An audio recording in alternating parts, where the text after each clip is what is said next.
Well, hello and welcome to another evening with the Ultimate Wellness Group Transformation Tuesday. Thank you for got a show for you today, which is going to finish the presentation from last week. There were a couple of points that I missed. So what we're going to do this week is we're going to skip the mainstream minute, finish up our presentation on survival of cancer and health. So I asked to create strength and the power to give you some information. May he please give us all the ability to gather information, learn new information, and then have the strength and the will and the desire to apply it and become better people to get on that health journey from a physical, mental, spiritual perspective. I also ask personally for the ability to remove my ego and remove any arrogance and be a complete vessel for you so that you make the greatest health journey and have a long life, live beautiful longevity, and change paradigm of health that we see on a daily basis. So let's get to it. Let me say thank you and hello to everybody that's come on so far. Aaliyah, Renee, Shaolin Soldier, Michelle, Cheryl X, thank you all for coming in. I really appreciate those of you who continue to support and continue to come and check out the programs, ask all these beautiful questions, and keep me on point. So let's get started. Some points that I wanted to finish from last week were specifically when it comes to fighting cancer that's in the body that, of course, is important because they are the conduit by which the whole system is improved, but they are the basis of a good immune system. Shirley X, thank you for coming in. So those organs are going to be the brain, of course. We discussed about having the intention in your thought. And so it's important that your brain health as well. When we threw in this country as Black people, they started feeding us pork on the trip over here on those boats because that was dulling our mental capabilities. And so it's important to understand that when you look at the type of that are in a lot of junk foods like the sweets and the chips and the processed foods that you can buy in stores, a lot of those ingredients are neurotoxic, meaning that they damage brain cells. And so if you're damaging your brain cells, that automatically we know using our common sense that is decreasing your brain ability and your capability as far as a mental power. So brain, very important. The next organ would be the liver. And of course, the liver is what detoxifies us. And a person who usually has the ability to develop cancer is usually very toxic. Tariq, thank you for coming in. And so we have to be very liver is in good shape of removing chemicals and toxins, which boosts the ability of the body to heal. BJ Shelby, thank you for coming in. And then the next one would be the spleen. For those who don't know what the spleen does, the spleen is the of the blood. It takes out all the old cells. It evaluates what's there doing a good job, which ones are old, which ones are non-functional, and it removes those, figures out what the body can use of that material, and then, of course, gets rid of it. And it's very important because the red blood cells are responsible for taking nutrition around the body. The white blood cells are, of course, the cells of the immune system. And then your plasma is, of course, it also is part of the nutrition part of getting nutrition around to the body. So it's very important to have fresh and good blood. Bone marrow would be the next one. And a lot of people don't know, but our cells are made in the bone. Our stem cells. Yes, we as adults make stem cells. Make stem cells at a lot higher efficiency than we do as we age, but we do have stem cells in our bodies. We make our red blood cells, our white blood cells, and our plasma cells in the bone marrow.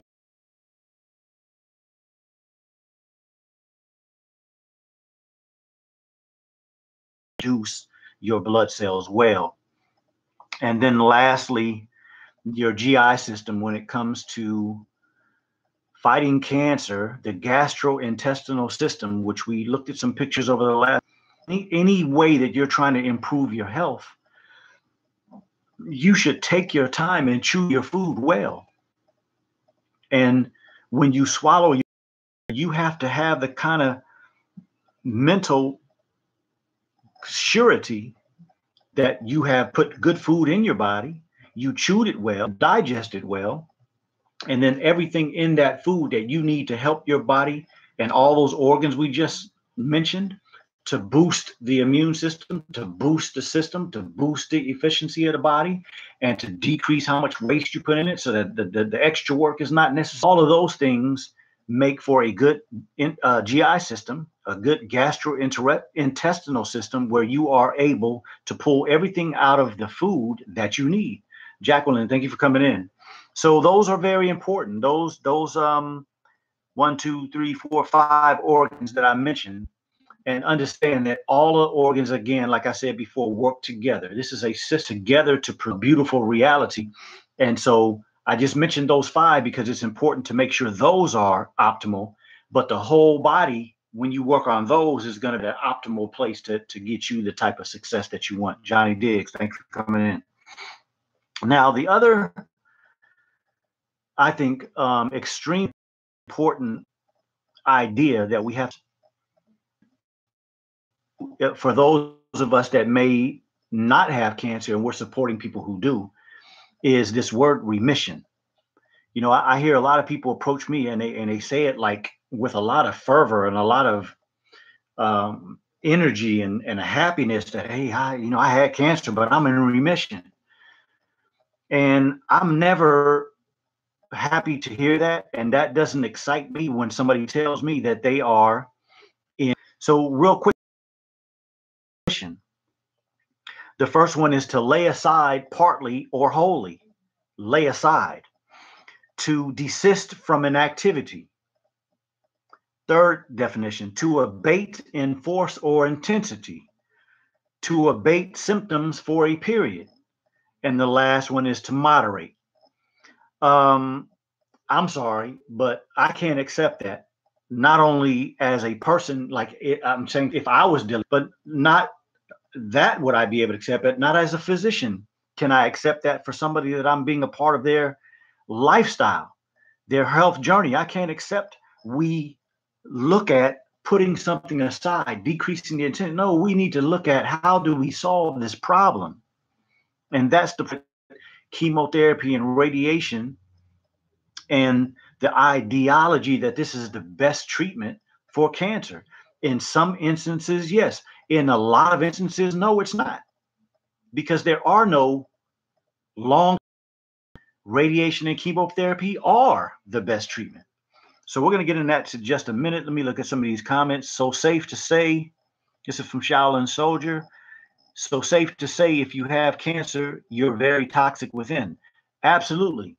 The potential of having cancer in the human body speaks to two extremely, that is, your immune system is extremely weak. And as you say, brother, you are extremely toxic. And we're talking about, as I said last week, toxic thoughts, toxic, probably a toxic environment that you live in. And the food as a whole is toxic in order to even have the potential to get cancer. And that's why it's so dangerous that the medical community talks about things such as, you know, cancer is in your genes, cancer runs in your family. That's hogwash information. There are very, very, very few cancers that are associated with genes. And I'm going to have to do a program, genes and genetics, just to help people understand and decipher through some of the information, because we're inundated every day with this information from the health industry about genes being associated with this and genes being associated with that. Well, if it's genetic, what can you do about it? You can't do anything about your eye color, your nose size, the size of your head, how short you are. Those are things that are dictated by genes. But medical problems and cancer and things like that, not 99% of the time, no. Well, yes, brother, that's a very true question. Denise, thank you for coming in. Philip, appreciate you coming in. Alan Bowden and Reggie, thank you for coming in. So, I believe that, and I didn't mention this last week. I didn't answer the question the sister was asking about whether B vitamins, and was no, because I stopped thinking in the manner that there's some magic, powerful, immediate, all powerful super thing out there that's going to do you good. That's not the way you should think about your health. You should think about your health about what you do every day is going to give you what you have in years. What you're dealing with today is what you set up with what you've done. And so sometimes when I first work with people with cancer and sometimes any medical problems, I put them on herbs, liquid form herbs. I don't believe in supplements. I don't believe in pills, because anytime you take a pill, the only ones that I would ever suggest would be a whole food pill, meaning that that pill in there was food. But the problem is what? Food spoils. So how long ago did they harvest that food? What was the process of making it into how they put it in a pill? How long has it been since it's been in a bottle? How long was the trip before they got it to the place where you bought it? And how long was it on that shelf before you picked it up and started putting it in your body? So no, the key is to go to what is on this earth for us to take care of us. And the other thing that I wanted to mention that we have to stop doing is think what you have. I hear a lot of people talking about that comes from Africa. Well, that's beautiful that they have a food in Africa that is very good at treating cancer. They got a side South America. It's beautiful. But you mean to tell me that the God that we serve would put something that heals cancer in Africa and put something that heals cancer or the Fiji Islands, and then you don't have anything to go to? See, that's a trick to make you believe that you're specific, that somebody went and put into a canister or put into a bottle or put into some drink. No, you have to have the trust in the food that grows in your region. If strawberries grow where you live, then that has everything you need to solve the problems that are going on in your body. If oranges grow in your area, if grapefruits grow in your area, if mango, eggplant and okra and cabbage, if that grows in the region that you live, if apples grow in the region that you live, then that is the food that's best at helping you survive and be successful in your health journey. That's the way we have to start thinking, because that's the way nature is. If you take a strawberry from California and compare it to an acai berry from South America to a type of fruit that grows in Africa where you have never visited and don't plan on living, those nutrients in there will be consistent. So let's get away from that superfood stuff. That's a trick. That's a selling trick. And that's why I always tell people there are a lot of alternative so-called health gurus out here, holistic doctors, whatever they call themselves. And they have just as much to sell as the medical industry. So if somebody that's putting down one industry, but yet they're always selling you products, that's just that's another side of the same coin from my perspective, because empowering people is what I'm about, not about you buying products and put money in my pocket. Yes, I want that to happen too, but I'm not going to do that at the detriment of your empowerment. Again, my brother Shaolin says, so may I ask, is it possible to neutralize my system if it's toxic with baking soda? Because I've heard a lot of information about that on the internet, and I would not suggest that you use a bicarbonate drip at all to neutralize your body, my brother, because take baking soda and putting it into the body is another foreign substance that the body will initially view as a problem. It views it as another attack on its system, another thing that the body has to deal with.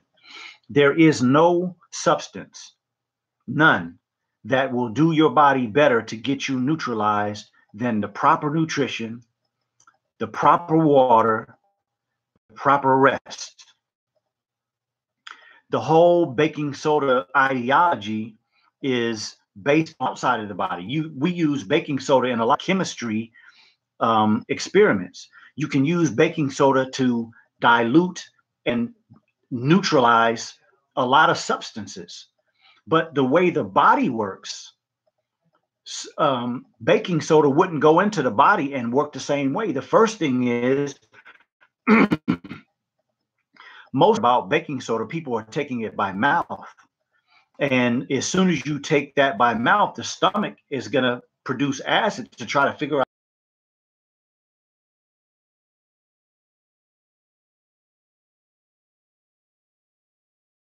strain. That's another confusion on the body. So I don't suggest bicarbonate taking baking soda. And then you asked about a bicarbonate drip. I don't think that would be the best way to do it, because the other day we talked about the lungs and how it is part of keeping the pH right. We talked about the kidneys and how it keeps the pH right. And then we talked about the amount of digestion that a person does and the way acid acidity in the body. And then the body has to work to bring it back to that neutral state. Well, those are the natural things that we need to do. And again, bro, I will go to nature. I don't see animals in nature having to do any of these so-called things that we do that are so healthy. I watch a program do is given to them to live. And so a lot of these things that some of these people are doing, like vitamin C at 20,000 and 30,000 units and taking all these things at such high amounts, that's not the way the body works. The body works most efficiently, and the body works in its best capability and ability when you give it the right nutrition, when it is hydrated properly, and then you allow it to rest, meaning fasting. Best way into the neutral zone and maximize its ability to deal with any and everything that's going on in it. And of course, that's where my specialty is to help people get that. So, if you need any help with that, bro, just let me know, and let's get together and put a plan together. Michelle says they eat from the earth. Absolutely. And that's what we have to formulate to, is saying that if there's in the dirt and we have to go down in the ground and pull it out like a turnip, or if there's something that grows on a plant like a bell pepper, like a okra, like eggplant, tomatoes, if there's something that grows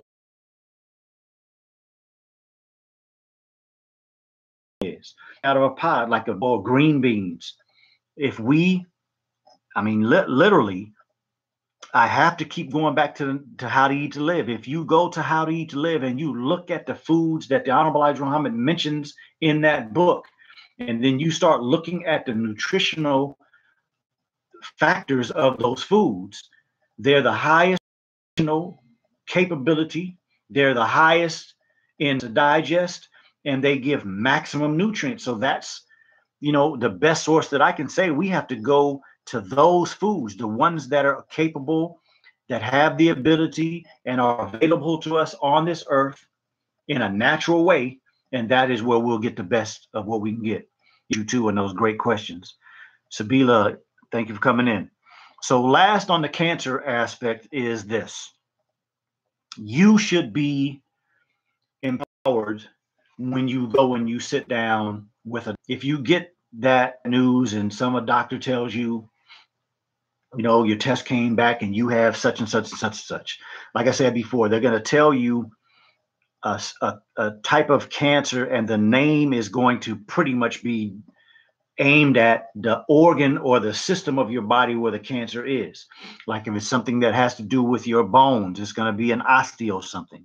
If it's something that has to do with your muscles, it's going to be a myelo something. Sometimes with the muscles and the bones, it can be a if it's something in your GI system, it can be a carcinoma of, whatever it may be. If you have something in the brain, it's going to be a neuro something. And so once they give you that diagnosis, immediately start aligning the things that you can, your body and empty, to deal with any and everything, and of course, to live at a maximum and optimal level. The next thing that you need to do is take control of yourself. Don't allow fear to be the predicate on all the decisions that you make. So typically, a general doctor, whether it's an internist, an OBGYN, or a family doctor, they're going to send you to just. And so that you arm yourself with these questions. Excuse me. Doctor, how many people have you treated with this condition that I have? Doctor, how many times have you been successful? And how do you define success? How many of your patients have had side effects, and what are the most common side? I don't want to read a package insert until after you give me this question, but what are the most common that you have up when they take the treatment that you're about to suggest for me?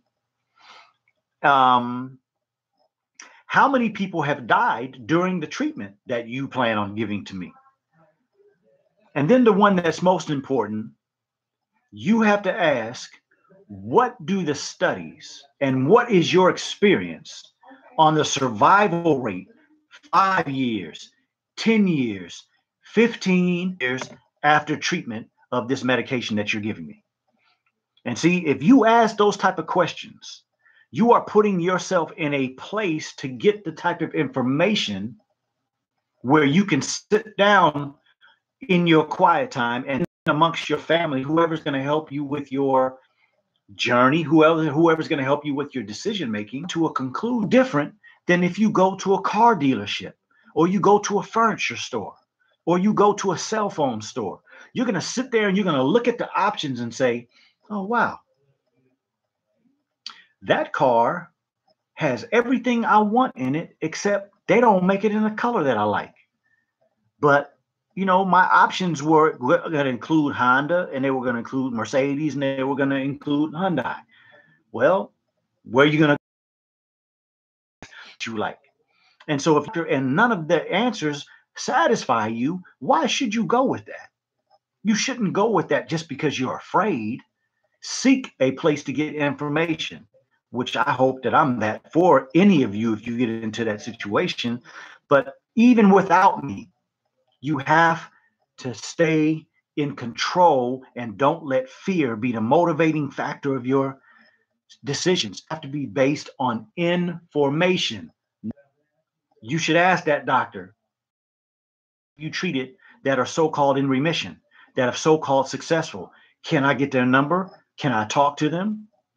Yes, you can do that. You have to get permission. They have to get permission. But that's a question that you should ask, because you want to know what that person went through. You want to know if that person was successful in going from a serious cancer to remission. How they do that? And is that a good thing? Because then they come back, and a good example for us all is the lady that was on Good Morning America. She used to play basketball. I'm forgetting her name right now, but anyway, she, you know, had her whole situation was right out there in the front in public. She had breast cancer. She had the chemotherapy. She had the radiation. And, you know, a lot of people would say things when she came back to the show. Of course, she didn't have any hair. She looked so beautiful. I would have never told that woman she looks beautiful, because that was a lie. She was going through something serious. She had this look of degeneracy on her face, because the physical appearance is a manifestation of what's going on. And then what happened a few years after she had myelodysplasia disorder, which is what? Myelo, blood cells, dysplasia, dysfunction in producing disorder, which what? She has a problem in her bone marrow of producing her blood cells correctly after she did that chemotherapy and radiation. That's a very common problem with people who have taken chemotherapy and radiation, to have problems producing their blood cells correctly after they finish these treatments. She was in bad shape. And, you know, a lot of the people that said things to her, it was because they felt that they were the right things to say, which we're about to get into, because we're about to talk about mental health. And the reality is that sometimes, and I shouldn't say sometimes, it's always better to tell a person the truth than to tell them what you think they need to hear. I'm not saying anything negative. I'm not trying to put her down. but she's the face to a certain degree in this country of showing your health journey in public. And you know what, her response to chemotherapy was very common. You have to be prepared to deal with your own health journey and deal with anything like that in yourself by first deciding today that you're going to do something every day to keep yourself from getting cancer. You're going to do something every day to make sure that your health is good and going in the right direction. And then your body will be much better capable, and your mind will be more capable of handling anything that comes at you in a negative way. Michelle Muhammad says, control your thoughts. Absolutely. Be and it is. So as a man thinketh, so is he. Just some scriptures that go along with that statement. Yes, sir, Michelle. I mean, yes, ma'am, Michelle. Shaolin Soldier. So is cancer really a fungus? No. There are a lot of information. There's a lot of people out there that are speculating that cancer is from a bacterial, fungal, or some type of side of the body from an infectious source. But based on my experience and based on I don't have any conclusion that would support that, because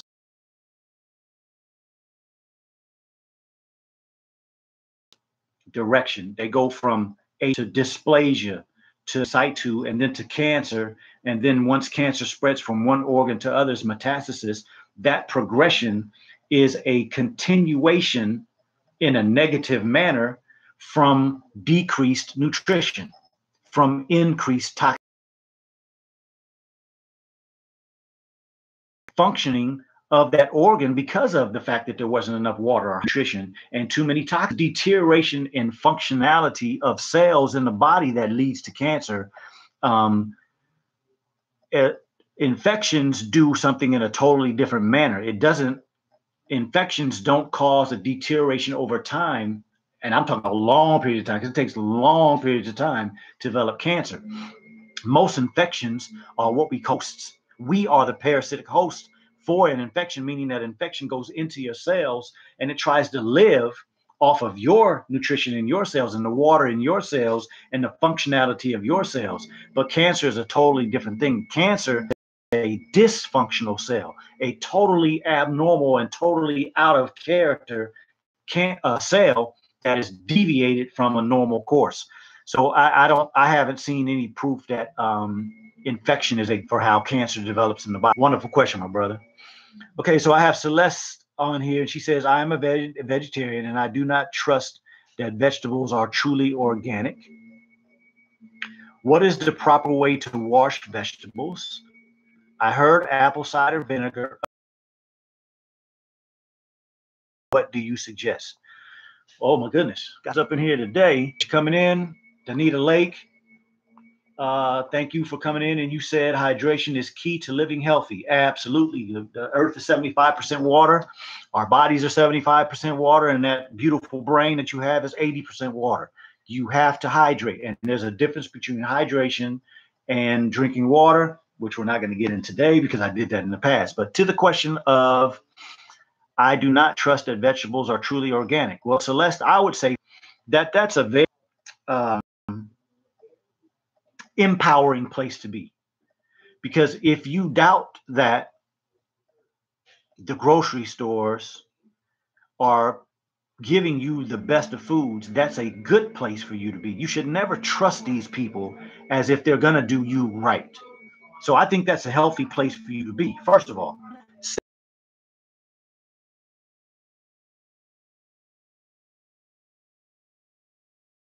Through the process of trying to find where is the best of foods.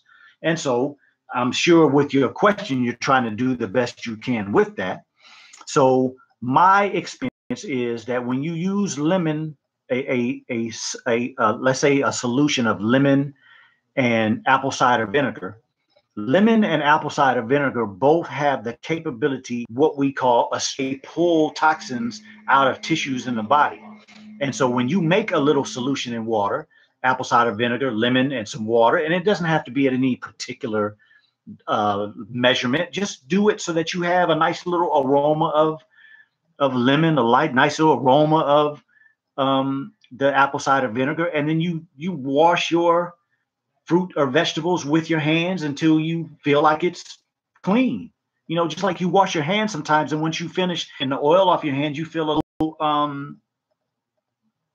what am I trying to say? You all know what I'm talking about. You kind of have an oily feeling sometimes when you first start washing your hands. Sometimes when you wash fruits and vegetables, you have kind of an oily feeling. But when that starts to go away, and then you start to get a little kind of this resistant feel on it, that's usually what is signifying that it's clean. But yes, sister, I would say that a lemon apple cider solution, and you really take some of the toxins out of that food. But my main point to you is this: once you do what you need to do to get you mentally at a place where you feel, yeah, this is good for me, then you have to trust. Because if we're doing our diligence, and what do I mean by diligence? See, when I first started shopping at Whole Foods about 15 years ago, I didn't just go to Whole Foods and trust in people. And I bought about 2 or 3 different fruits. And then I went to the Kroger that I was shopping at that time. I bought the same 2 or 3 fruits and vegetables. I bought some conventional, some organic. I put all of them out on my counter and just left them there and watched which ones rotted faster. And the stuff that I bought from Whole Foods rotted faster. That is a sign that it's in better shape and has been raised better than the other ones. And so do those type of things. Come up with your own idea. Make sure that the food that I'm bringing in my house, putting in my refrigerator, starting to cut up on that chopping board and putting in that pot and producing the meal that I'm going to sit down and eat. How do I develop a confidence that this is going to take care of me? By doing your due diligence. By asking that question shows me that you're thinking through some of the typical stuff that is going on out there. And so once you finish doing your diligence, that's when you pray over that meal, and then you have the confidence that that's going to give you what you need if you follow the right things.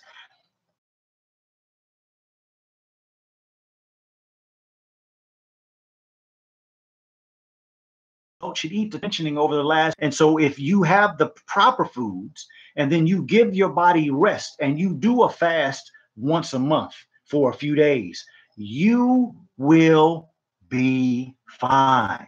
Your health journey is already taking place, and you will get to the place that you want to, and that is no sickness, longevity, not having to deal with the things, not having to deal in public every day where you see people look like they're in their 60s and 70s and barely have any confidence to walk up on the curb, walking with a walker, going to the doctor every few days to get more medicine. Don't feel good when you take the medicine. Don't feel good when you don't take the medicine. Nobody wants that. And so you have to start doing something on a daily basis to make sure that that doesn't happen. And I know that makes sense to everybody, but that's an excellent question. Says Tatisha says, yes, only the right kind of water truly hydrates the body. Absolutely. And we discussed that last week. That's the water that God has put on this earth in the form of spring water. For anybody that would like to hear what I say about water, I did a small aspect about water on the program on alkalinity in the body. So please check that out. Please, dear brother, can you share your message on water? Thank you. That's Miss Donita Lake. That's on another one. Yolanda, thank you for coming in. What I'm going to do is go ahead and get to the next subject. And if I have time at the end, I will go into hydration versus drinking water. And just understand that if I don't get it to it today, I will do that next week because I wanted to get something done today. But so let's move on to the next session.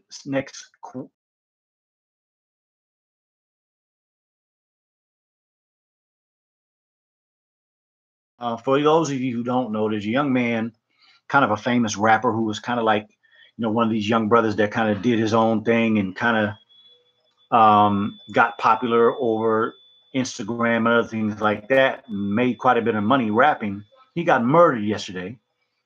And there was also a brother in Pittsburgh who was a rapper who was murdered yesterday. And so, you hear a lot of comments if you talk certain things to your environment, if you talk negative, if you talk violent, that's going to come back on you, all these type of things. And what we're really talking about is mental health. See, the reality is that when most of us hear the word mental health, the first thing we think about is maybe the most extreme person, like the person that we see sometimes on the corner with the sign, they're begging, talking to themselves, or when you go downtown, sometimes in most cities, they're homeless people and you see their erratic behavior and you're looking up and talking, and we say, man, they're crazy. It's an extreme aspect of mental health. But I would venture to say that you're listening to a person who has some mental health issues. And I would also venture to say that all of you listening have some mental health issues, and you or myself down our lives. But imagine that young man who's 20 years old. Imagine his mother and what she's going through right now. How many of us know of a man or a woman that has lost a child? That's completely abnormal. There's nothing normal about a person losing a child. It's supposed to be the other way around. The normal progression is that when we view things and things happen to us in an abnormal way, especially when they're traumatic, like losing children or being in bad accidents or getting a diagnosis of cancer and things of that nature. And that is something that we have to really, really evaluate. And I'm not saying that I am, or that example, to deter the effects that the mentality and the mental health issues that I've had that occurred because of my past are doing to me in the present. Now, what do I mean by that? Well, if you've ever had anything traumatic happen, like, when I heard about that, I realized later on in the evening that I was affected more by that young brother than I really realized. Because, although I'm not 20, I still like understanding what young people are listening to. So I listen to some of these young rappers. I'd listen to their interviews and what kind of frame of mind you thought. And a matter of fact, he himself, I just listened to a couple of his interviews last week. Savage, Tekashi 6ix9ine. We see them on social media saying a lot of crazy things. But, a lot of you, if you had heard me talk when I was in high school and when I was in college, you would have thought that I was crazy too. All of us have potentially been in a place in our life where we haven't been the best example, been the best of what our family taught us. A lot of times our act is because of a lack of correct things happening when you are formulating who you are and what your mental and spiritual perspective. Let me get a couple of these. Let me see. Is it appropriate to do the assumed? I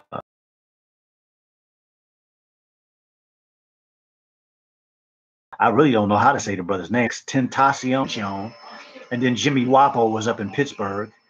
Yeah, so what I'm really getting to is that the first thing that we, especially as Black people, have to take in consideration is that we are only a few generations, for some of us just a couple of generations out of slavery.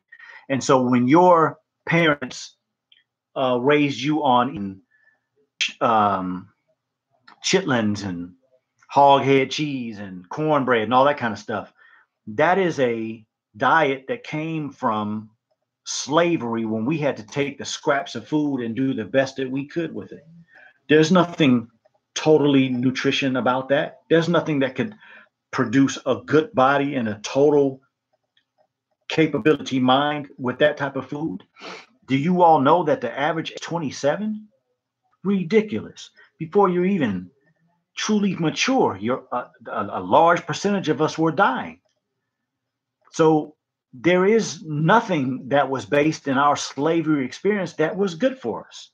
But yet a lot of us, I know I came up spanked like a slave. I'm not trying to put my parents down, but the fact that you tell your child to pull their with a stick, that came out of slavery. That's what they used to do to the slave that was strong, the one that they felt would have influence on the other slaves. They wanted to beat them into submission. To a lot of our homes, we were into submission. That's not normal. That puts you in an abnormal aspect. So as I'm coming up as a little boy, anytime that I do something wrong, my parents would maybe evaluate, maybe not, just because I did behind beat. So maybe that's why I was fighting so much. Because see, the way we think is how we act. The way you think is what you project on other people. And people used to always say I was bad. I was always a troublemaker. I was always into fights and things like that. Well, where did it come from? I was raised in your house, mom and dad. You know what I'm saying? This from a personal perspective, but you have to think about yourself. But think about this.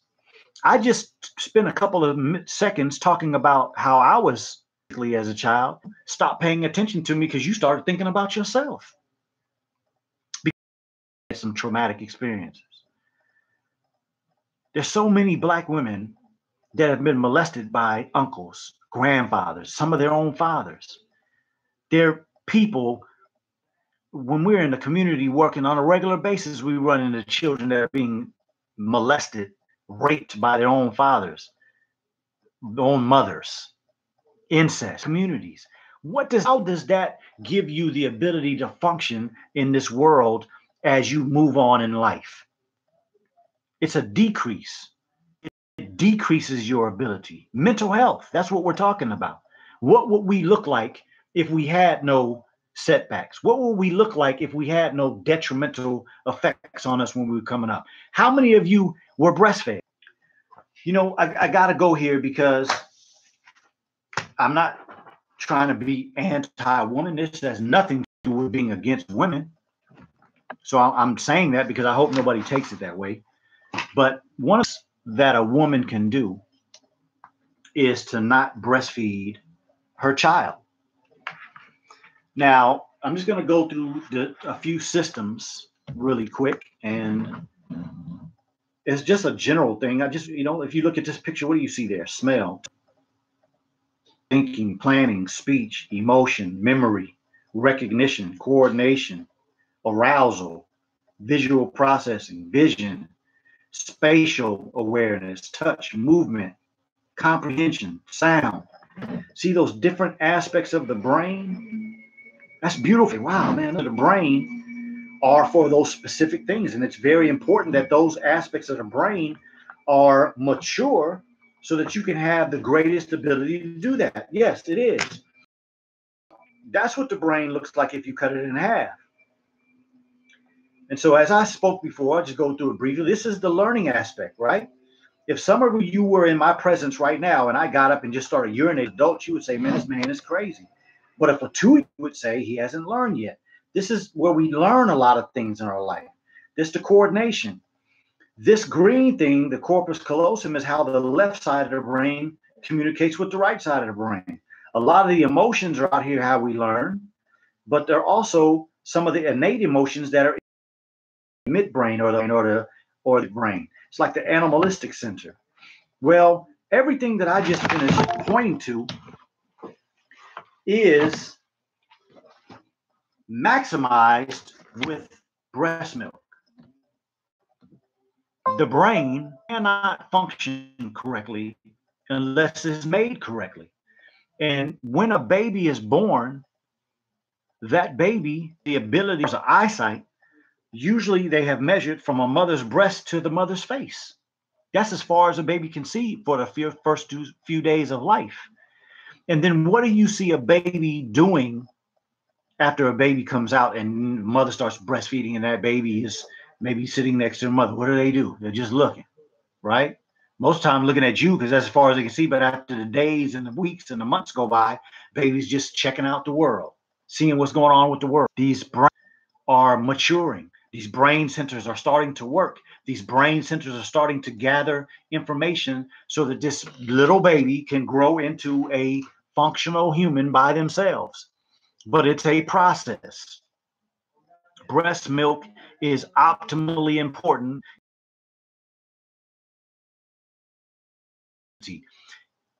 Enfamil can't do poisonous things in it that is neurotoxic, meaning it kills brain cells. Enfamil, Nutramigen, all of these things, soy formulas, any baby formula is so much below the capability of producing you correctly. But yet some of us look at each other good. Yeah, but what that means is that your capability was so much greater if your mother had breastfed you. And again, this is not to knock any mother on here that didn't breastfeed. It's not to knock any mothers, any women, period. But as a community and as people, if we want to continue, if we want to get ourselves at a place of ease and we have a better state of mental health, we have to start requiring breastfeeding to give that child a chance at life at their best capability. I wanted to mention that because the is enormously tied to what we see emotionally in a person, what we see mentally in a person, what we see spiritually in a person. All those things are tied together. So I just wanted to mention a few things about mental health. We don't need to go in depth in them because in pain, but I wanted to put this out there about these things. When we talk about the strong mental capability of overcoming the diagnosis of cancer or the diagnosis of diabetes or the diagnosis of multiple sclerosis. I've seen people, I've been with people, I've given people those diagnoses. I know what those severe diagnoses can do to a person's psyche, to their self-confidence, to their overall well-being mentally and physically.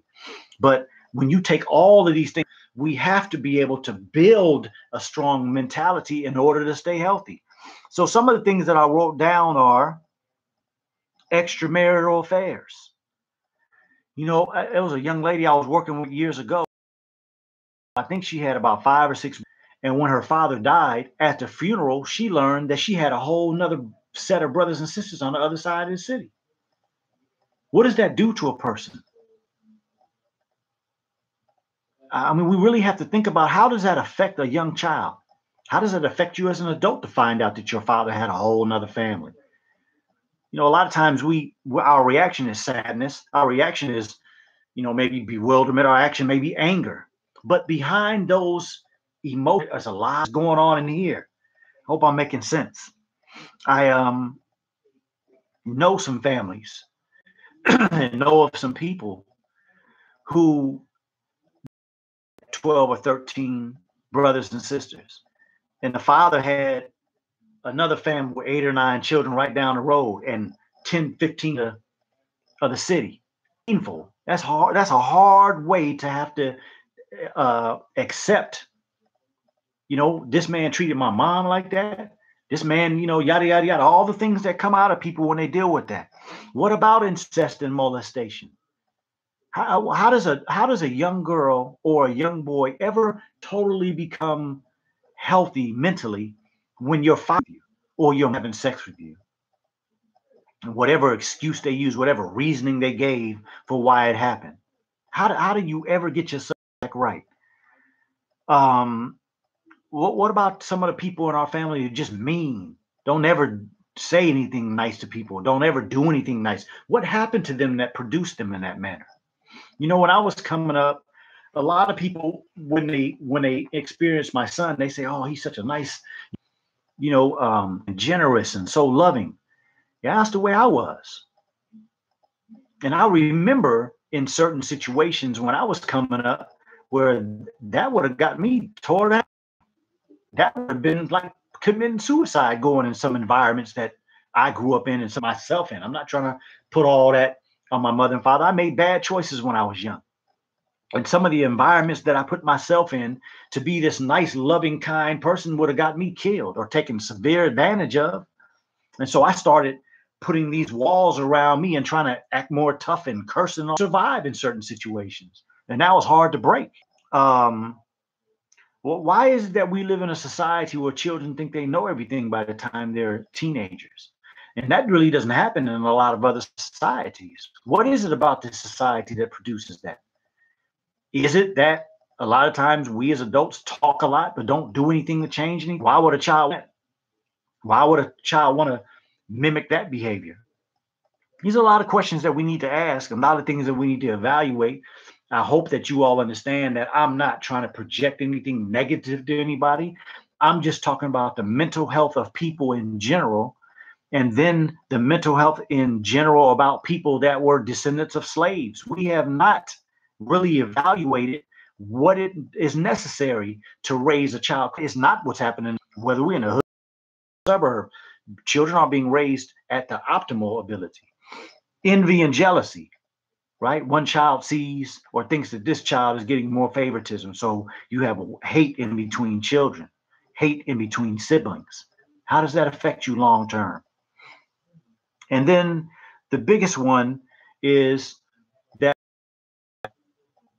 each one of you on here, you know that you, that has the large, an elephant, much bigger than us, a whale, much bigger than us, but yet we still have the largest brain. Why can't we lose weight? Why can't you stop smoking? Why can't you stop drinking? Why can't you stop doing some of the things that you know are detrimental to the health, to your health? Why haven't you started drinking more water when you know you tell yourself all the time, I need to drink more water? Why haven't you stuck with your exercise program when you know exercise program in order to be healthy? What big, beautiful brain that we have, all those different pictures we just showed about all the different ways that we learn and process information. Why can't we get it right? Well, one of the reasons is because a lot of those areas where I was talking about the emotions, like when you were a young child, and I'm not going to say you, I'm going to talk about myself. There were times when I was coming up as a child, my father would be sitting at the dinner table with us while we were eating, and he would be saying things like, you know, we didn't have meals like this when I was coming up. We were poor. So in this house.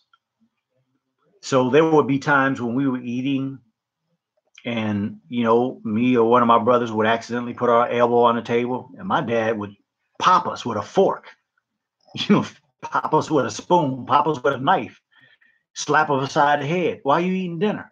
Well, how does that affect you for the rest of your life when you, how does that in what you are trying to do when you have children? Because of the physical discipline that I was put under and couldn't stand when I was coming up, the decision not to physically discipline my children. But my children can't stand me hollering at them. So extreme, and still didn't do a good job. I am in pain every day, in regret, in the inability that I had to raise my children effectively.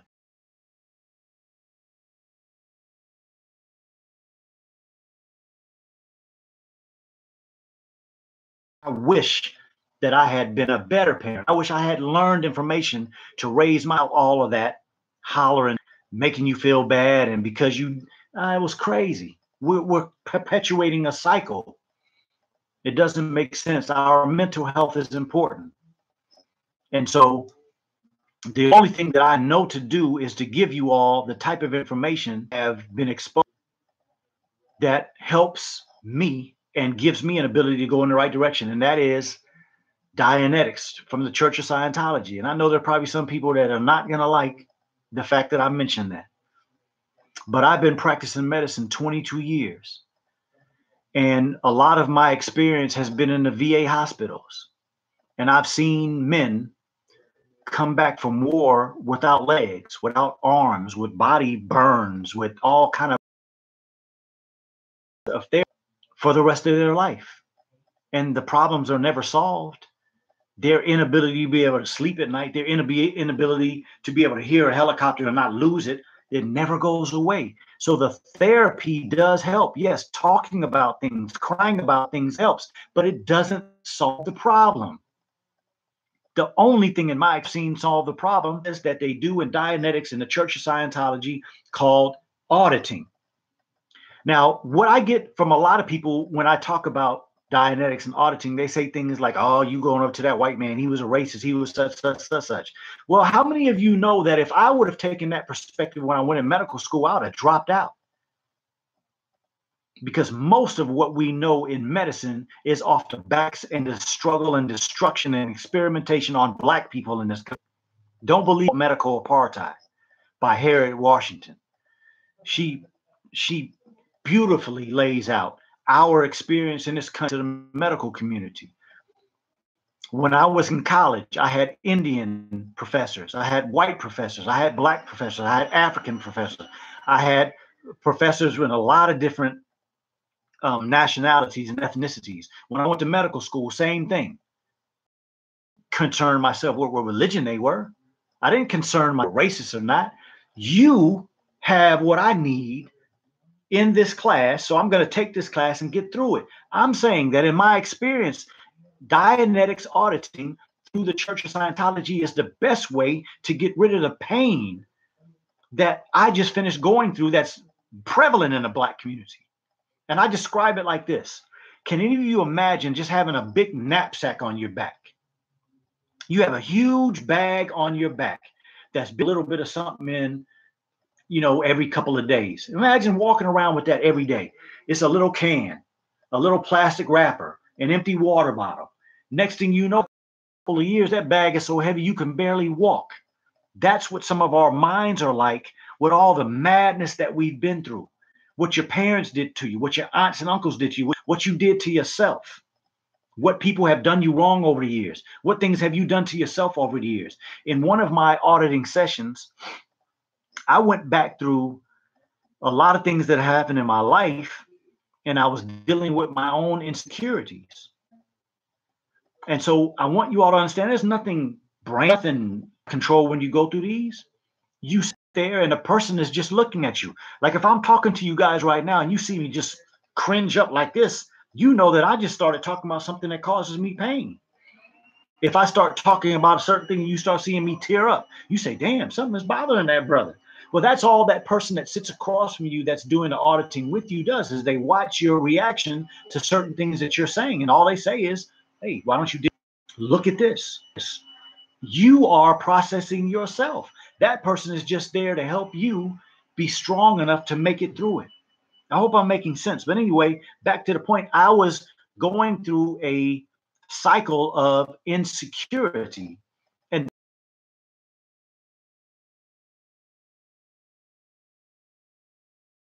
they didn't put me right next to my mama. They thing and started cleaning these people. Like, who the hell are these people? That's not the voice I remember hearing. That's not the warmth. That's not the heartbeat that I heard. I wanted to be next to my mother. Caused me insecurity immediately coming out of my mother. That's affected me my whole life until February in my session. And I honestly am here to tell you all that since I dealt with that, I don't have any problems with insecurity anymore. I fixed it in that auditing session.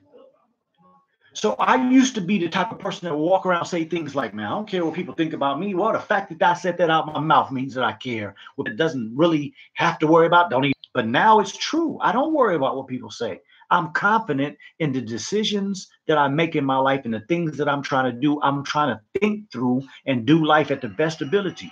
And I'm secure in that now.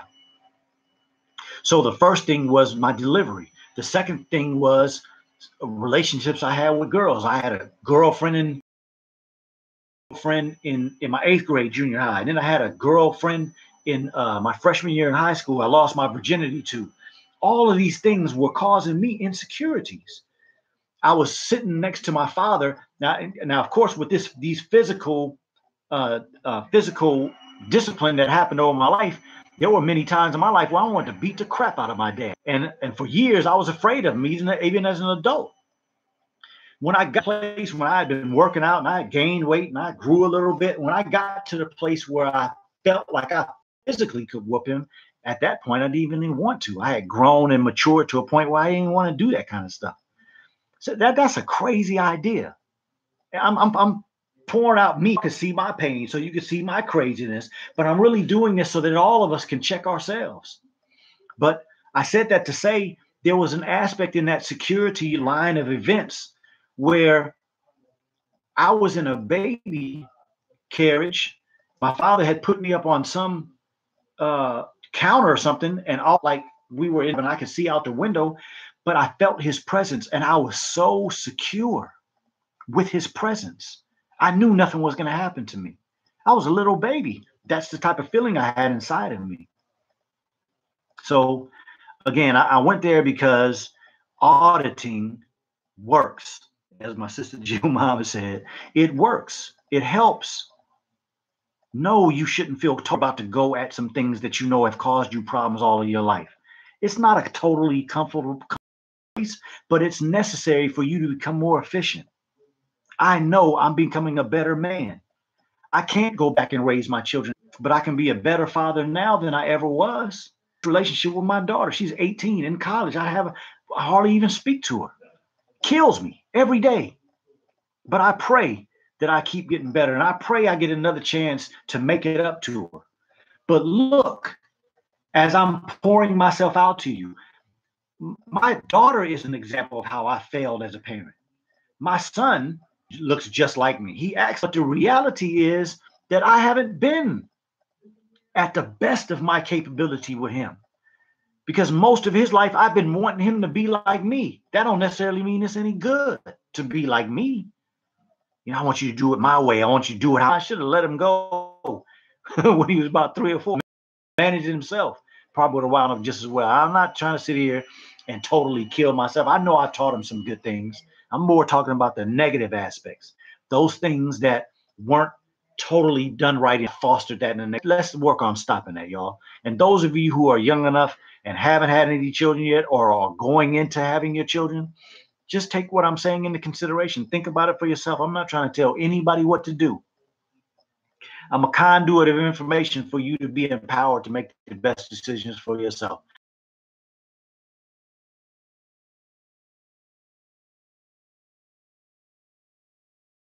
Health, you know, I have some experience with that too.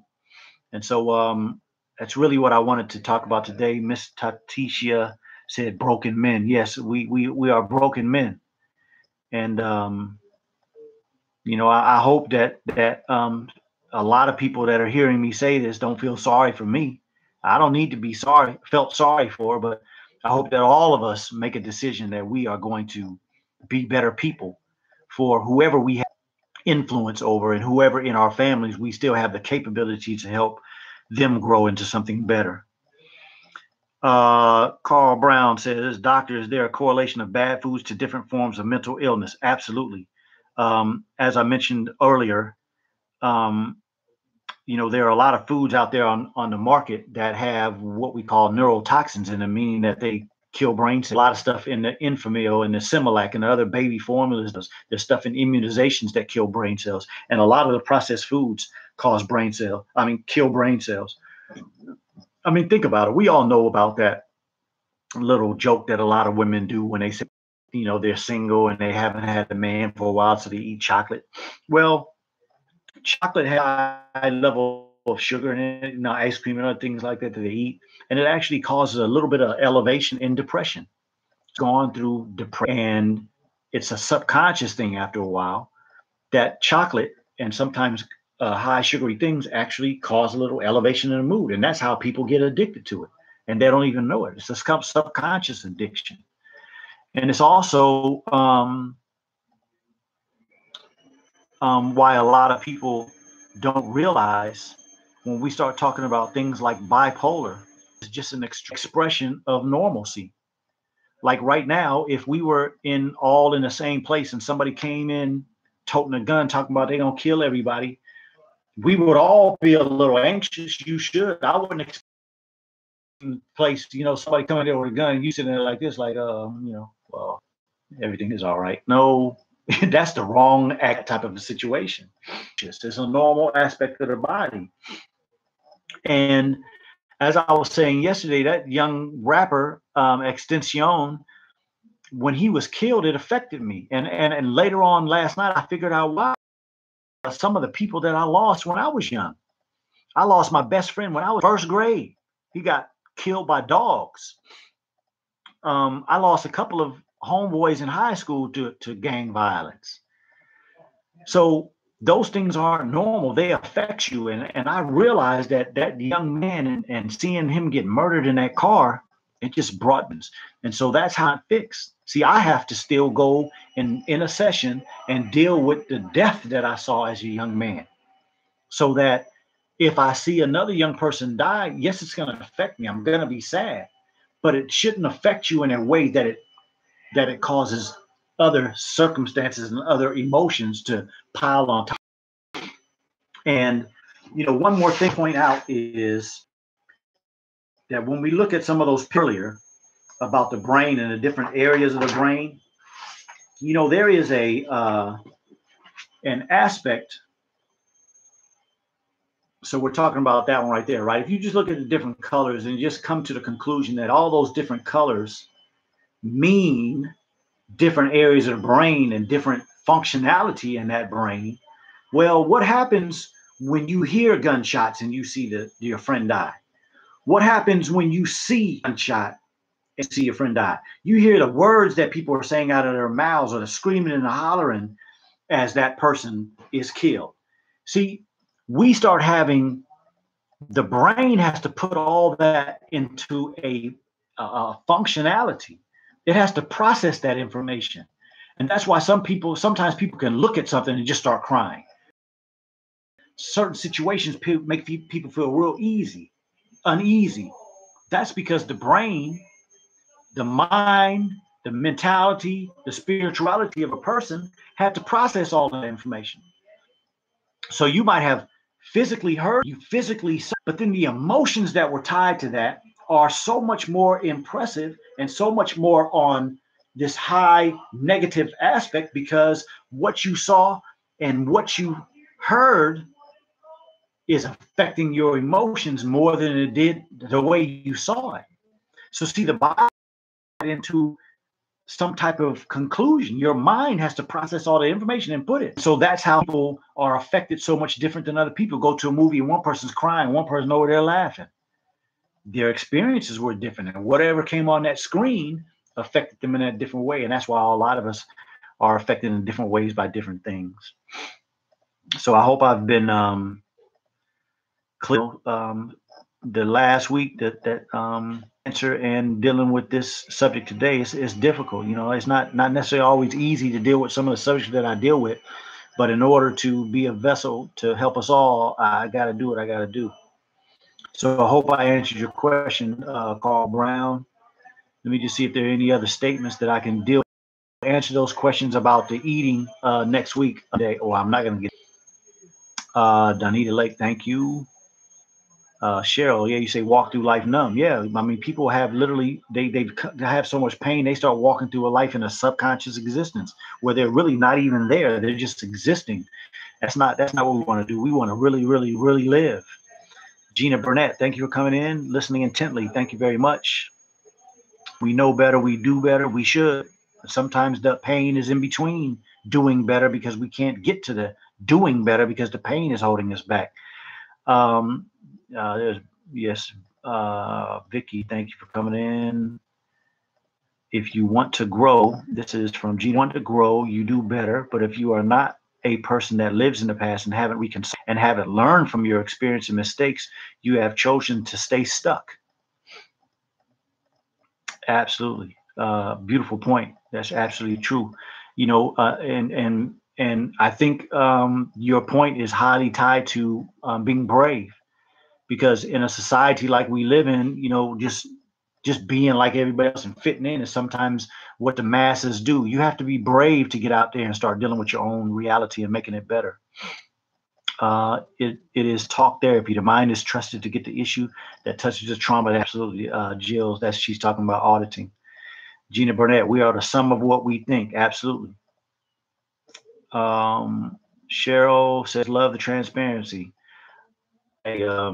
Thank you for the compliment. I just don't wait to do what I do other than to be honest with you all. If it takes me to be transparent to help just one person, I'm thankful to God because I'm in this situation to be able to help you all because of the blessings of God. I tried to destroy all the good things that were happening in my life. So thank you for the compliment. I'm truly humbled.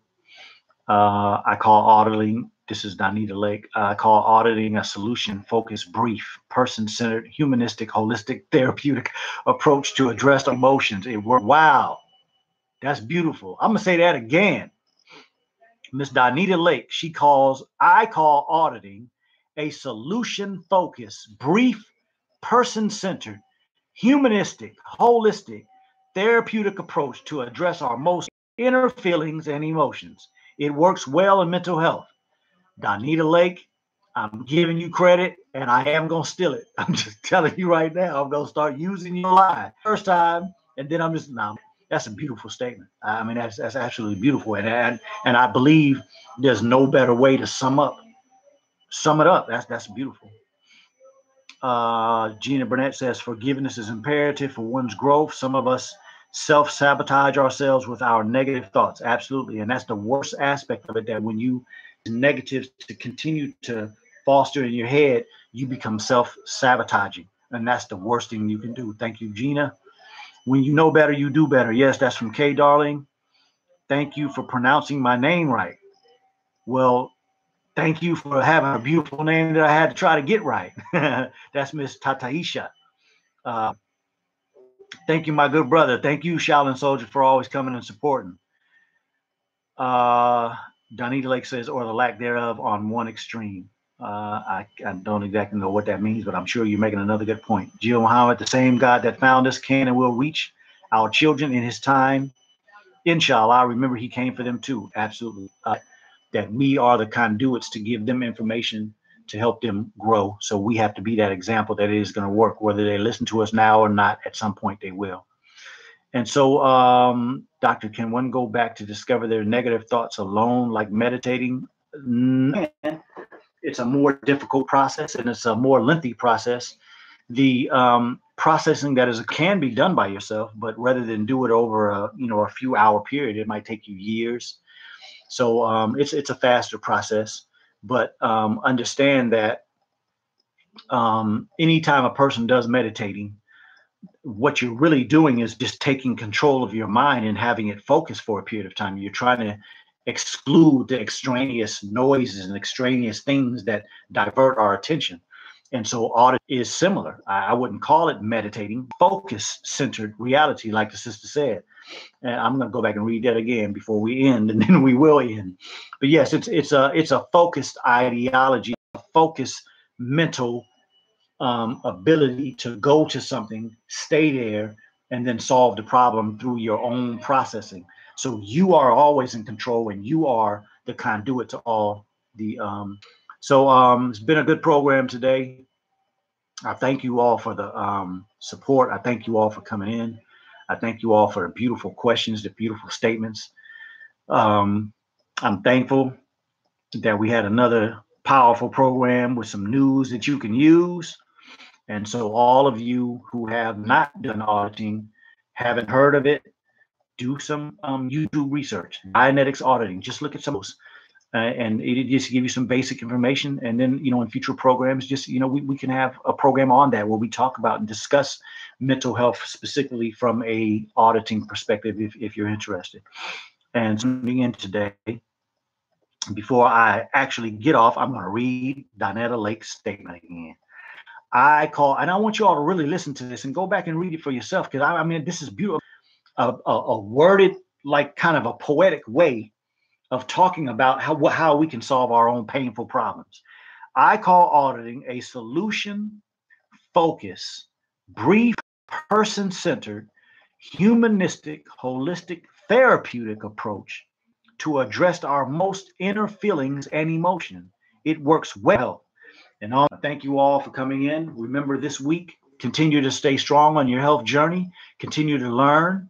When your mind is on your health is on your mind. So stay strong, work hard, and be better today than you were yesterday, and be better tomorrow than you are today. So until next time, thank you for tuning in to the Ultimate Wellness Group.